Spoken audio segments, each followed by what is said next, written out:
नमस्कार दोस्तों, स्वागत है आपका हमारी चैनल में। आज आपके समक्ष सोमवार व्रत विधि, महत्व एवं कथा आपके समक्ष प्रस्तुत कर रही हूँ।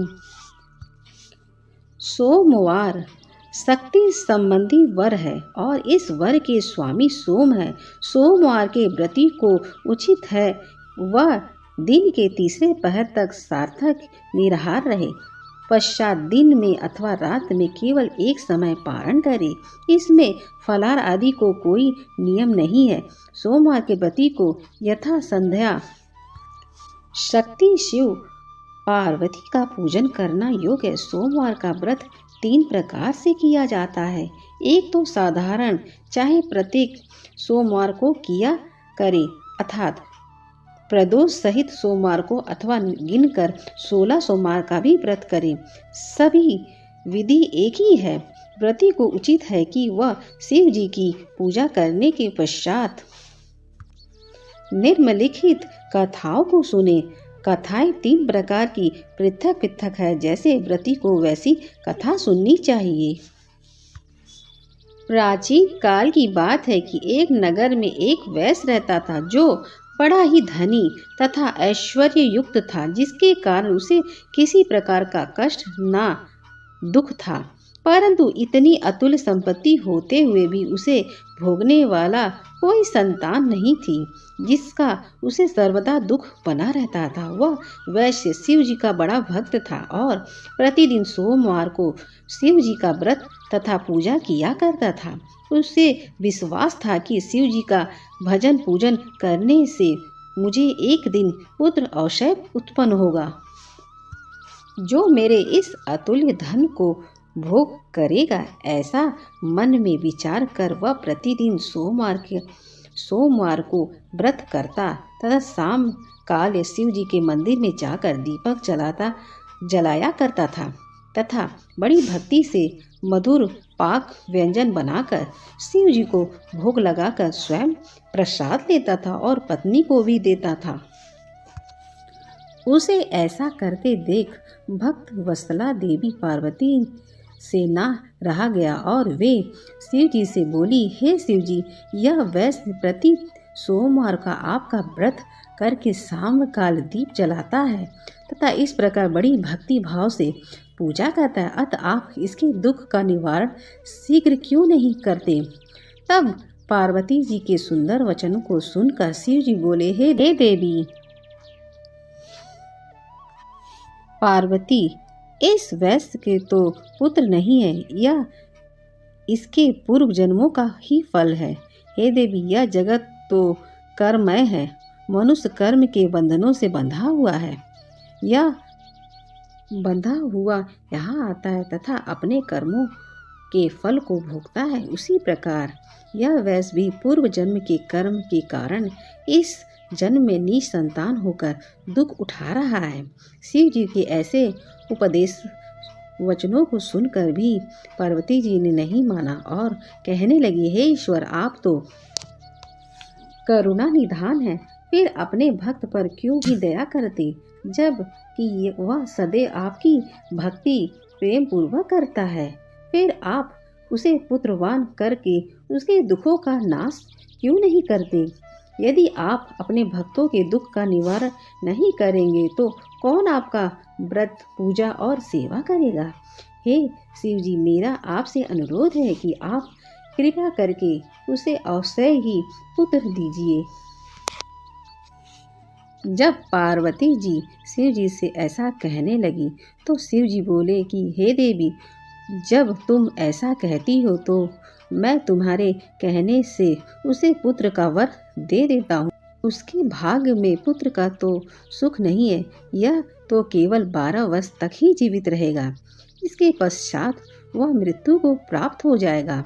इस प्रकार कुछ काल व्यतीत होने पर उस वैश्य की स्त्री गर्भवती होती है तथा 10वां महीना प्राप्त होने पर एक सुंदर पुत्र पैदा होता है, जिससे उसके घर में बड़ी खुशियां मनाई गई। सब लोग अत्यंत हर्षित हुए, परंतु उस वैश्य को कुछ विशेष सुख न मिला, क्योंकि उसे यह विदित था कि यह पुत्र 12 वर्ष के बाद पुनः मृत्यु द्वारा ग्रसित हो जाएगा। इस प्रकार हंसी खुशी में वह 12 वर्ष का हो गया। एक दिन उसकी माता वैश्य से विवाह के लिए कहने लगी, तो उसका पिता विचार कर कहने लगा कि अभी विवाह की क्या जल्दी है, अभी मैं इसे काशी पढ़ने के लिए भेजूंगा।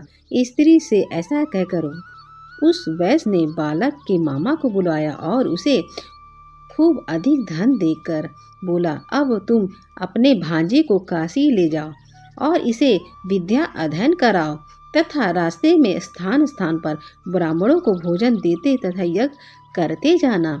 इस प्रकार वे दोनों मामा भांजे स्थान स्थान पर ब्राह्मणों को भोजन देते तथा यज्ञ करते हुए एक नगर में पहुँचे। वहाँ के राजा की कन्या का उस दिन विवाह था।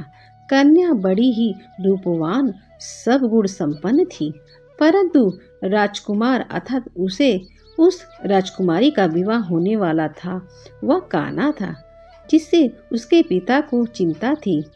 परंतु जब उसने वैश्य के पुत्र को देखा तो बड़ा ही रूपवान था, तो विचार कर उसके मामा से कहने लगा, यदि थोड़ी देर के लिए आप अपने भांजे को मुझे दे दीजिए तो आपकी बड़ी कृपा होगी। थोड़ी देर की बात है, विवाह हो जाने के पश्चात इसे हम वापस दे देंगे और आपको बहुत सा धन देंगे। फिर तो बालक के मामा ने स्वीकार कर लिया। वर का पिता उसे वर बनाकर मंडप में ले गया और विवाह का समस्त कार्य बड़ी दक्षता से संपन्न किया। परंतु जब लड़का सिंदूर दान करके लौटने लगा तो उसने कन्या की साड़ी के आंचल पर लिख दिया कि हे भागिनी, तुम्हारा विवाह मुझ वैश्य के पुत्र से हुआ है और अब मैं काशी पढ़ने जा रहा हूँ, परंतु जिसके साथ तुम्हें भेजा जाएगा वह एक आपका काना है, तुम्हारा पति नहीं है। इस प्रकार विवाह का कार्य संपन्न होने पर विदाई की बेला पर जब राजकुमारी ने अपनी साड़ी पर कुछ लिखा देखा तो उसे पढ़कर उसने राजकुमार के साथ जाने से इनकार कर दिया और बोली, यह मेरा पति नहीं है, मेरा पति तो वैश्य पुत्र है जो इस समय काशी पढ़ने के लिए गया है। फिर तो राजकुमारी की ऐसी बात सुनकर उसके माता पिता अत्यंत आश्चर्य में पड़ गए और राजा अर्थात वर के पिता की धूर्तता से अत्यंत दुखी हुआ तथा कन्या को विदा नहीं किया। बारात बिना कन्या के ही लौट गई। उधर वह वैश्य का पुत्र तथा उसका मामा दोनों काशी में पहुँचे तथा बालक ने अपना अध्ययन प्रारंभ कर दिया और उसके मामा ने यज्ञ करना प्रारंभ। इस प्रकार कुछ दिन व्यतीत होते हुए लड़के की अवस्था 12 वर्ष की हो गई। उस दिन यज्ञ हो रहा था कि उस बालक ने अपने मामा से कहा, आज मैं बहुत अस्वस्थ हूँ और सोने जा रहा हूँ। ऐसा कहकर वह जाकर सो गया, परंतु उसके सोने के थोड़ी ही देर बाद उसके मामा ने आकर देखा तो भांजे को मरा हुआ पाया, जिससे वह अति दुखित हुआ। परंतु यज्ञ हो रहा था, इसलिए यज्ञ विध्वंस के भय से चुप ही रहा। जब यज्ञ कार्य समाप्त हो गया तथा सब ब्राह्मण चले गए, तब वह खूब जोर से रोने लगा। उसी समय भाग्यवश पार्वती सहित शिव जी उधर से जा रहे थे कि तभी पार्वती ने करुणा रुदान सुना, जिसे सुनकर उनका हृदय द्रवित हो गया और वे शिव जी से कहने लगी, हे करुणा निधान, देखिए तो कौन इस समय इतनी करुणा से रुदान कर रहा है। आप वहां जाकर देखिए, वह क्यों रो रहा है। तब पार्वती का ऐसा आग्रह देखकर शिव जी उस स्थान पर गए जहां उसका मामा अपने भांजे को लेकर रो रहा था।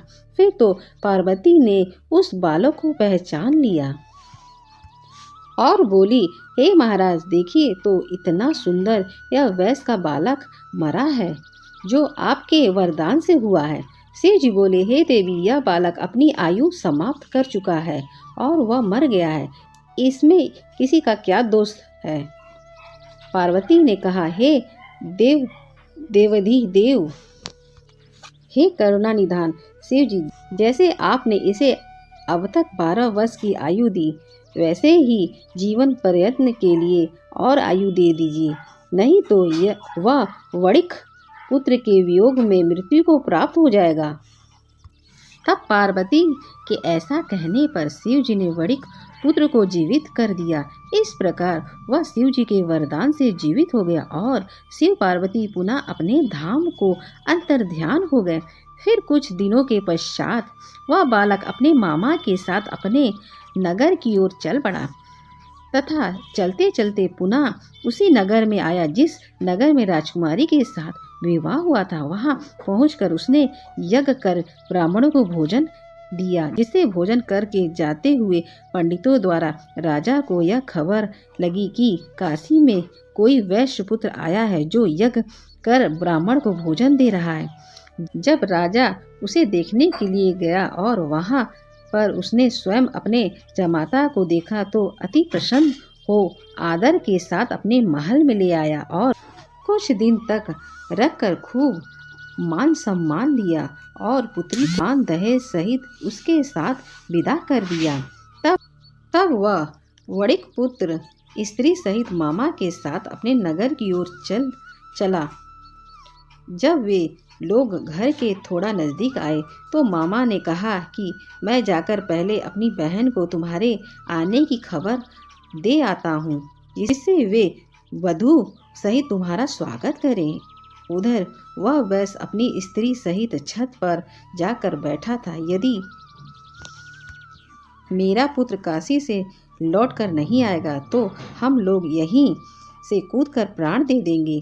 परंतु जब साले ने जाकर कहा कि आपका पुत्र कुशलता से अपनी स्त्री के सहित आ रहा है, आप लोग विधिवत उसका स्वागत कीजिए। साले की ऐसी बात सुनकर वे लोग अति प्रसन्न हुए और बड़े आदर के साथ पुत्र और वधू का स्वागत किया और अति प्रसन्न होकर सोमवार व्रत करके शिव जी का विधि विधान पूजा वंदना किया। जो मनुष्य सोमवार का व्रत कर शिव जी का पूजा करता है और इस कथा को पढ़ता या सुनाता है, सब कष्टों से छूटकर अपने मनोरथ को पाता है। शिव जी की पूजा में क्यों खास है बेलपत्र, जानिए इसका महत्व और इसे जुड़े नियम।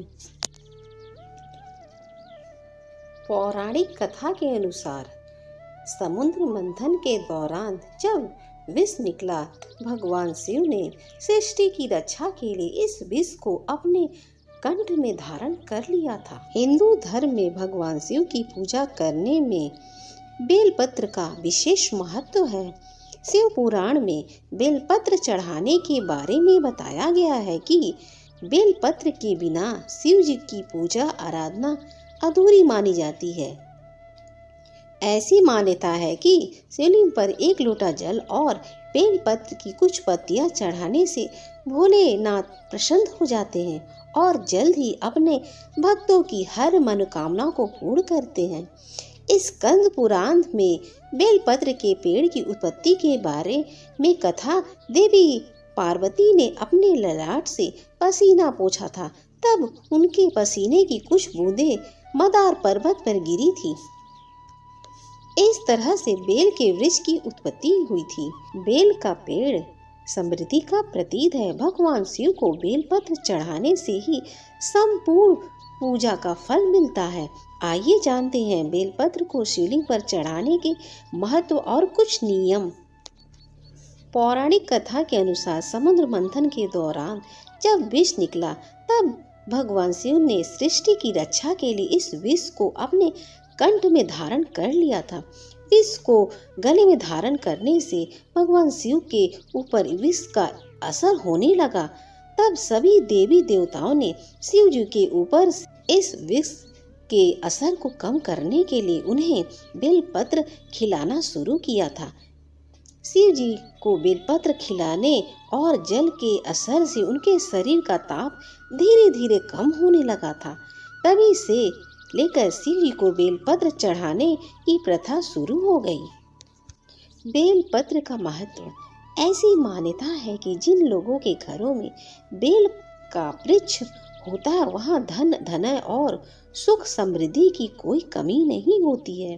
शिव जी की पूजा में बेल पत्र को चढ़ाने से सभी तरह की दुख दूर हो जाते हैं और हर मनोकामना पूरी होती है। बेल पत्र की 3 पत्तियां वाला हिस्सा शिवलिंग पर चढ़ाने का महत्व होता है, क्योंकि बेल पत्र की 3 पत्तियों से सभी तीर्थों का वास होता है। बेल पत्र तोड़ने और अर्पित करने के नियम। शास्त्रों में बेल पत्र को तोड़ने और शिव जी को अर्पित करने के बारे में नियम बताया गया है। बेल पत्र को कभी भी चतुर्थी, अष्टमी, नवमी, द्वादशी, चतुर्दशी, अमावस्या, पूर्णिमा और संक्रांति सोमवार को नहीं तोड़ना चाहिए। सोमवार को शिवलिंग पर बेल पत्र चढ़ाने के लिए रविवार को ही बेल पत्र तोड़कर घर में रख लें। जब भी बेल पत्र को शिव जी को अर्पित करें, चिकनी की सतह वाली हिस्सा शिवलिंग पर स्पर्श करना चाहिए। बेल पत्र को हमेशा अनामिका अंगूठे और मध्य वाली उंगली से पकड़कर चढ़ाएं। बेल पत्र की 3 पत्तियां ही शिवलिंग पर चढ़ाएं, लेकिन इस बात का ध्यान रखें कि यह पत्तियां कभी भी कटी और फटी ना हो। इसके अलावा जब बेल पत्र अर्पित करें तो के साथ शिवलिंग पर जल की धारा भी साथ में होनी चाहिए। मनोकामना के लिए बेल पत्र के उपाय। ऐसी मान्यता है कि कई बीमारियों से छुटकारा पाने के लिए शिवलिंग पर बेल पत्र चढ़ाया जाता है। इसके अलावा अगर कोई जातक विवाह योग्य हो चुका है और उसके विवाह में देरी हो रही है तो बेल पत्र के ऊपर चंदन से ओम नमः शिवाय लिखते हुए शिवलिंग पर चढ़ाएं, जो जल्द विवाह तय हो जाता है। श्रावण मास में सबसे ज्यादा बेल पत्र यानी बेल पत्र का महत्व बढ़ जाता है। क्या आप जानते हैं बेल पत्र के उत्पत्ति होने की पवित्र कथा? स्कंद पुराण के अनुसार एक बार माता पार्वती के पसीने की बूंद मद्राचल पर्वत पर गिर गई और उससे बेल का पेड़ निकल आया। चूंकि माता पार्वती के पसीने से बेल के पत्र का उद्धार हुआ। इसमें माता पार्वती के सभी स्वरूप बसते हैं। वे पेड़ की जड़ में गिरजा के स्वरूप में, इनके तनों में महेश्वरी का स्वरूप और शाखाओं में दक्षिणाणी व पत्तियों में पार्वती के स्वरूप रहते। फलों में कात्यायनी स्वरूप, फूलों में गौरी स्वरूप का निवास करता है। इन सभी स्वरूपों के अलावा माँ लक्ष्मी का स्वरूप समस्त वृक्ष में निवास करता है। बेल पत्र में माता पार्वती का प्रतिबिंब होने के कारण इसे भगवान शिव पर चढ़ाया जाता है। भगवान शिव पर बेल पत्र चढ़ाने से वे प्रसन्न होते हैं और भक्तों की मनोकामना पूर्ण करते हैं। जो व्यक्ति किसी तीर्थ स्थान पर नहीं जा सकता, अगर वह श्रावण मास में बेल पत्र के पेड़ के मूल भाग की पूजा कर उसमें जल अर्पित करे तो उसे सभी तीर्थों के दर्शन का पुष्प मिलता है। अगर मेरी वीडियो आपको अच्छी लगी तो हमारे चैनल को सब्सक्राइब करें।